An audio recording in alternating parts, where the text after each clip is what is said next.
Now we shall be looking at the second part of capital structure.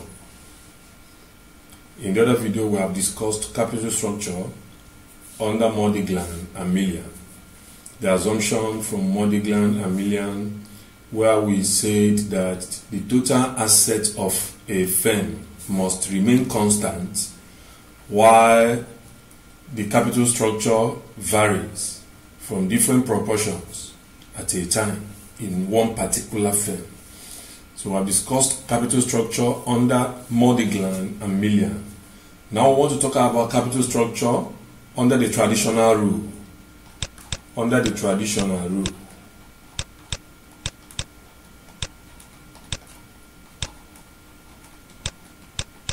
Capital structure under the traditional rule. Under this traditional rule, we have what we call the net NOI, which is the net operating income approach. Net operating income. Then we have again net income, NI, which is net income.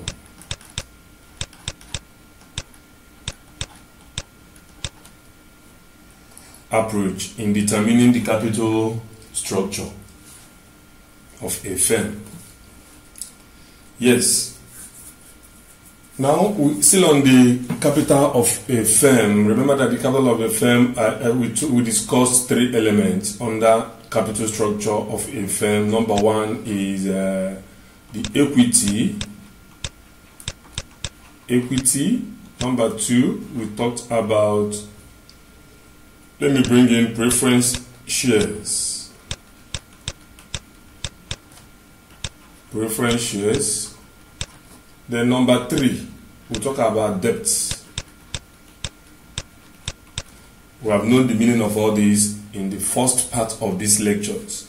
Now, in this second part, we are going to be seeing capital structure in a different perspective, involving the three elements again: equity, preference shares, and then debts. Yes. In this lecture, we'll be taking equity. We'll be taking equity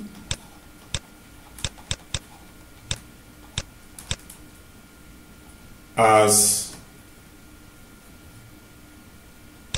E. Then we'll be taking preference shares as capital letter P. Then we'll be taking our debt as capital letter D, as usual. Now, remember that I told you that equity returns what we call dividend. Preference shares returns what we call fixed dividend. Fixed dividend. Then debt returns what we call interest. Preference shares may involve tax. Dividends and debts can as well involve tax. Then equity, there is no tax under equity. So the proportion of tax have to come in here under preference shares and under debts. Then under equity, we don't have anything like tax, because equity tax at source have taken place under equity. Now, there is what we call KP, like under this place, under the preference share, we have KP. KP means cost of preference shares. We have again KD.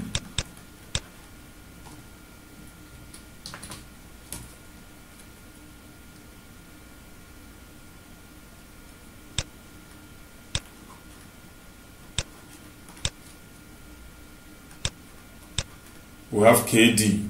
KD is cost of debt. Then we have KO or KE. Let me use KE for this.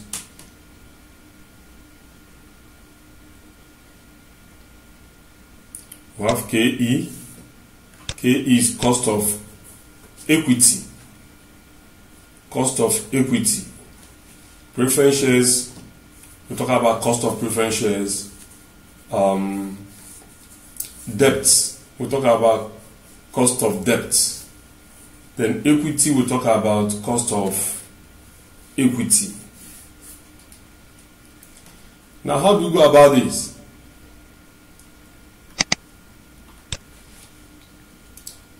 When you talk about KE, which is cost of equity, this is a value of dividend divided by value of shares, value of equity shares will give you cost of equity. Then when you talk about cost of preference shares, cost of preference shares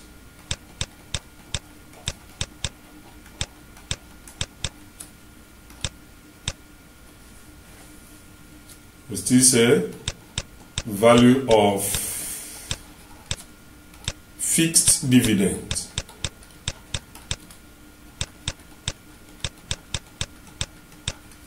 divided by value of preference shares. And we'll talk about cost of debt, KD. This is interest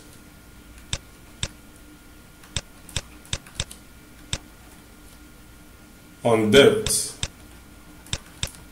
divided by value of debt. I gave you this formula should in case you were told to calculate the cost of equity under a particular examination, or to calculate the value of cost of preference shares and the value of cost of debt. I gave you this formula so that you can use it to determine cost of equity, which is value of dividends, or value of shares. Then cost of preference shares is value of fixed dividend over value of preference shares. Then cost of debt is interest on debt over value of debt. So if it is not given to you in a question, you use these formulas to calculate them. They're always given as a percentage value, as a proportion. Most of them are established in percentages. But if it is given to you, you can go straight to use it in solving your questions. Now we're going to look at how we can determine the value of a firm, under traditional approach using net operating income and net income approach. Now, value of the firm is V. Under the Modigliani and Millian, I told you that value of the firm is equal to equity plus debt.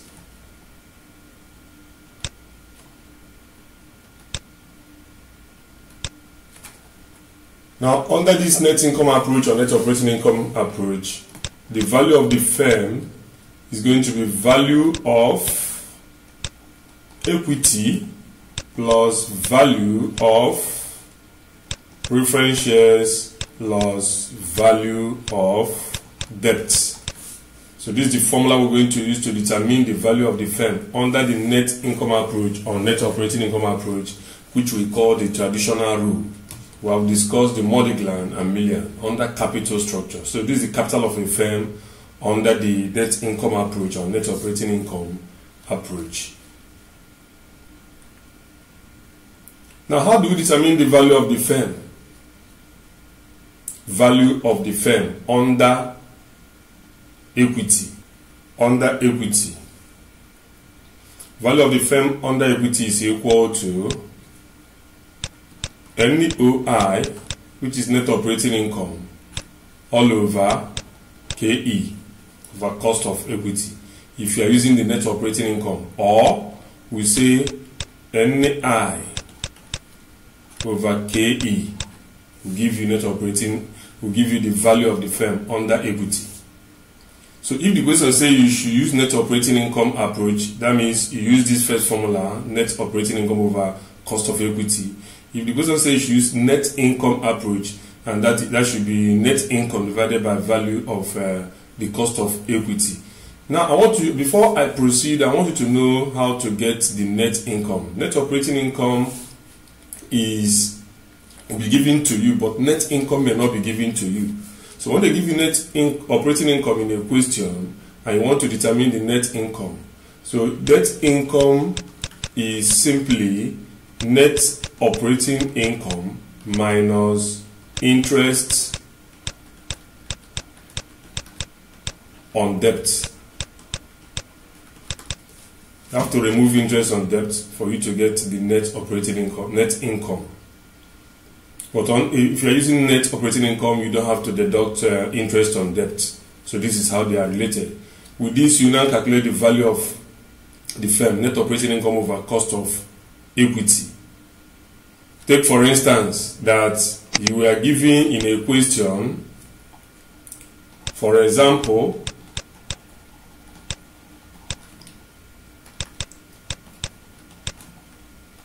the net operating income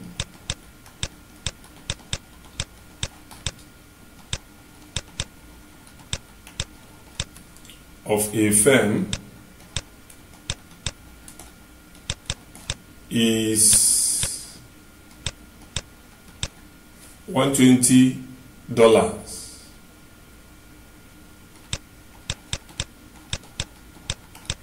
If the cost of equity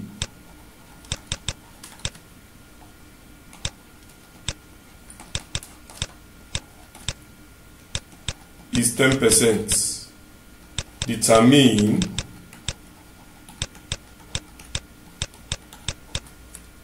the value of the firm.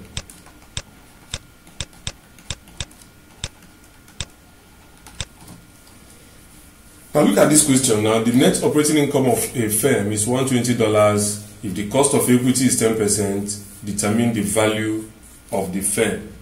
Good. Now solution to this question. I told you what you have here is NOI, which is the net operating income, and it is $120. Then we have again cost of equity, KE, equal to 10%. Now I gave you a formula. The value of the firm under net operating income is NOI all over KE, which means we'll be having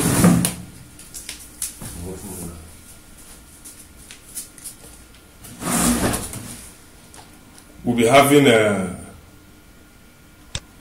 120 divided by 10%, which is 120 all over 0.1.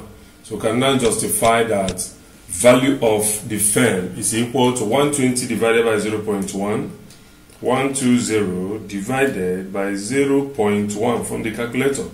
We have $1,200. 1200 as the value of the firm. So this is how you calculate value of the firm under the net operating income approach. Now if you look at this place, there is no debt. Most questions, if they give you debt, they will tell you to also use net income approach to determine the value of equity. Now let's look at another example.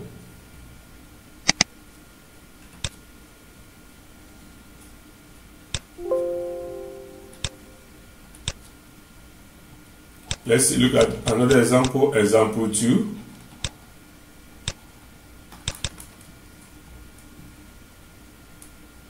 Given that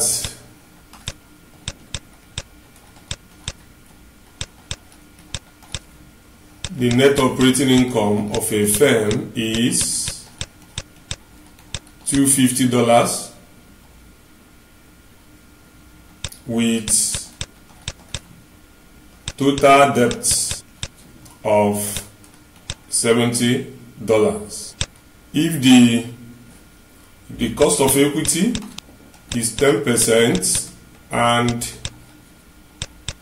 cost of debt is 8%, determine the value of the firm using NEOI approach,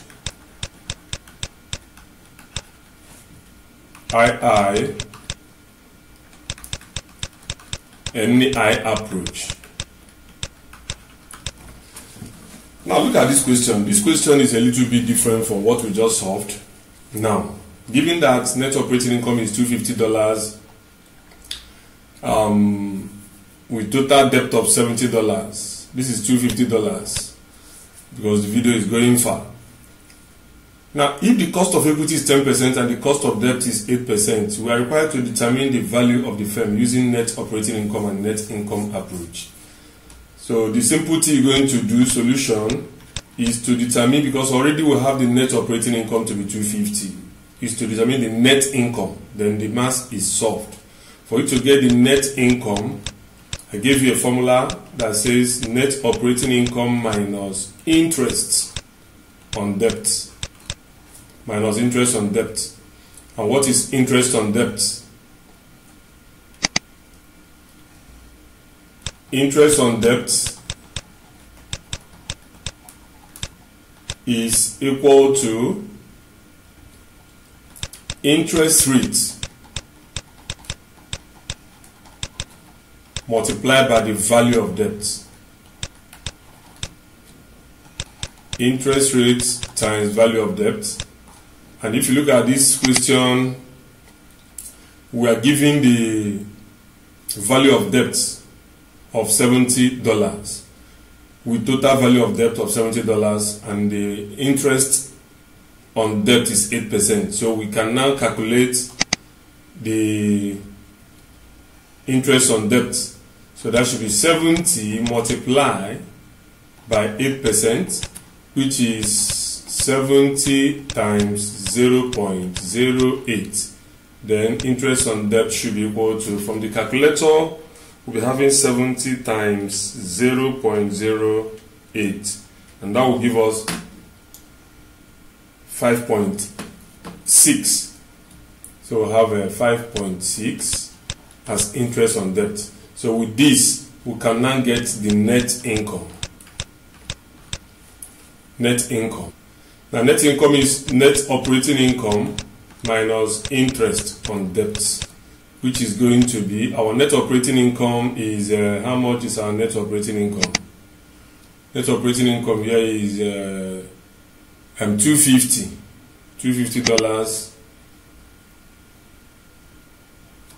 So we have $250 minus interest on debt, which is 5.6. So that means our net income should be equal to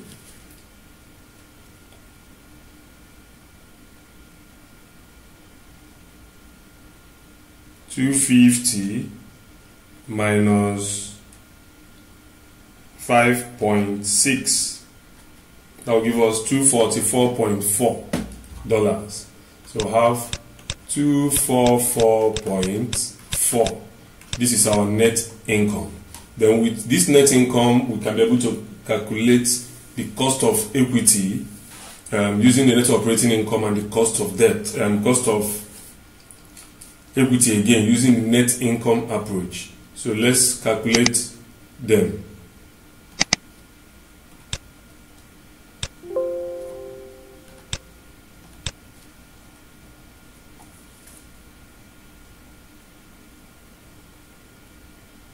Now the value of the firm under net income approach, net income, we should be having a, I give you a formula here, which is value of shares. No, it's not this, sorry. Net operating income all over KE. Our net operating income is 250, and then our KE is 10%. So value of the firm under the net operating income, NEOI, should should be equal to, from the calculator we're having 250 divided by 0.1, and that will give us $2,500. Then the value of the firm again under the net income. We have already calculated the net income to be 244.4. 244.4. We divide it again by KE, which is 0.1 again. So this is going to be giving us 244.4 divided by 0.1. 244.4 divided by 0.1. We'll be having $2,444. So this is how to calculate the net operating income, how to calculate the value of the firm, value of equity under net operating income. Because the question says we should calculate the value of equity. Look at the question. We should determine the value of the firm using net operating income and net income approach. So we have the cost of equity here, we have the cost of debt. Then under net operating income, I've given you a formula for that.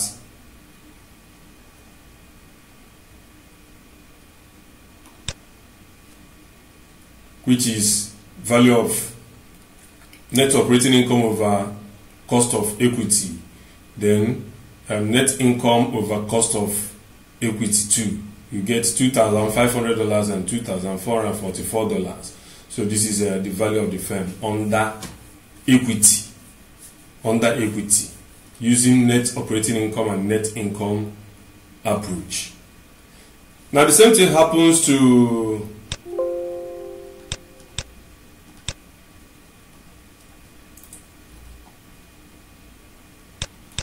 value of preference shares.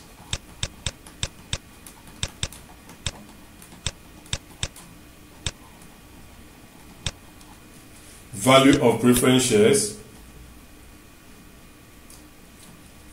under NEOI, under net operating income. So we'll be having net operating income over cost of preference shares.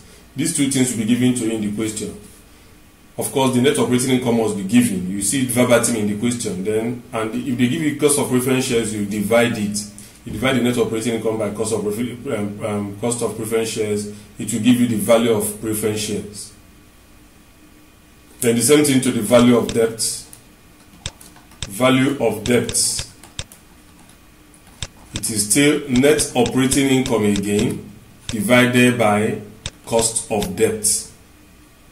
If they say you should use net income approach, you will now say or net income divided by the same cost of debt. That will give you value of debt. So when you have gotten value of debt, value of shares, and value of equity, you now say the overall value of the firm.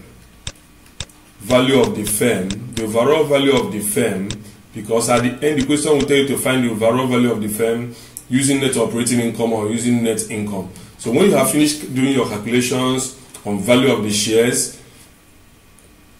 value of preference shares, and value of debt, that's under net operating income and net income approach, you can now add up three of them. So first one is E, value of equity, plus P, value of preference shares, plus D, value of debt. When you calculate this, you calculate this, you calculate this, you add up three of them and it will give you the value of the firm. I've told you how to calculate the value of equity. Value of equity can be calculated using net operating income or net income approach, which I have already explained. The value of preference shares will also be calculated using net operating income or net income approach, whereby you have net operating income divided by the cost of preference shares. Then this one is debt. Value of debt is still the same thing with dividing net operating income with cost of debt. Then to give you the value of debt, you add up this, you add up three of them. When you add them, you get the value of the firm. So what it means in summary or in a nutshell,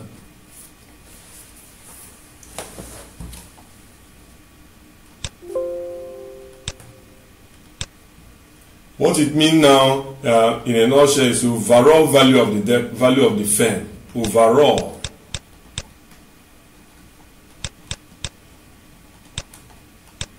Value of the firm should be V, which I told you, which is equal to E plus P plus D. Value of equity plus value of preference share plus value of debt. So under equity, we have net operating income divided by KE. This is the summary of what I just explained. With this, you have understand everything we are talking about. If you want to calculate the value of equity, you just say net operating income over cost of equity under net operating income. But if they say you should use net income, you just write net income over the same cost of equity will give you the value of equity. Then under preference shares, the same thing. Under here, you have net operating income all over cost of equity. Then if they say you should use net income, we'll now say net income over the same cost of equity. Cost of preference shares, sorry.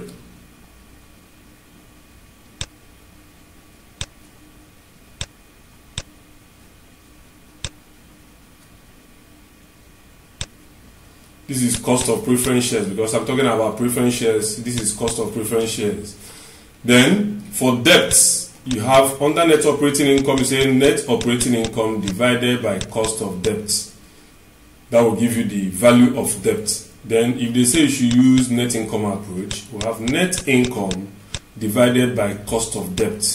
So when you do this, you get the value of D, you get value of P, and then value of E. You add them up. Now if you look at this place, we have calculated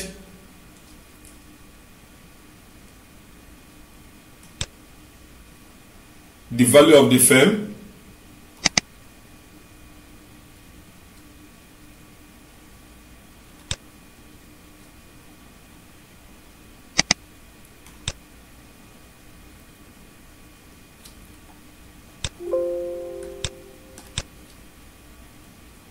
from our question. We calculated the value of the firm. Value of the firm should now be value of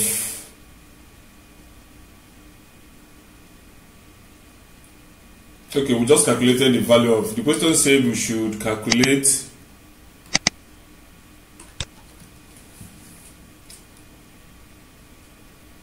determine the net operating income, determine the value of the firm using net operating income, and the value of the firm using the net income approach under equity. So that is what we just calculated.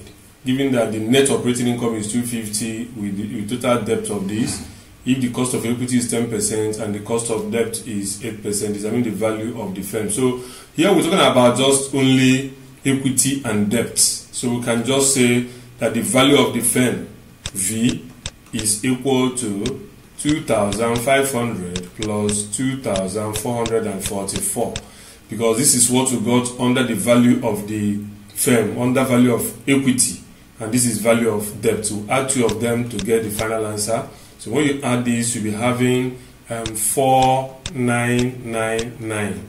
That becomes your answer. So which is value of equity plus value of debt. Of course, I have explained how to get these two values. There's no preference share here. That's why we don't talk about preference shares. We're still going to look at another question whereby will you make use of it.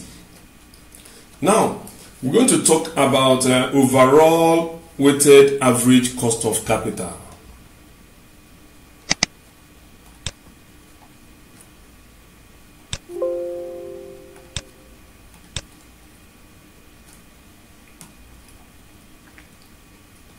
Overall weighted average costs of capital. This is another thing we have to look into under the traditional rule. Overall weighted average cost of capital. This is a question that you always see in every examination. How do you calculate this? Overall weighted average cost of capital is written as WACC, overall weighted cost of capital. So the formula is KE times E all over V plus KP times P all over V plus KD multiplied by D all over V. Now, this is the formula we use in determining the weighted average cost of capital, the overall weighted average cost of capital. Now, for KE, already I've told you that this KE will be given to you. If it is not given to you, use my formula to determine this KE.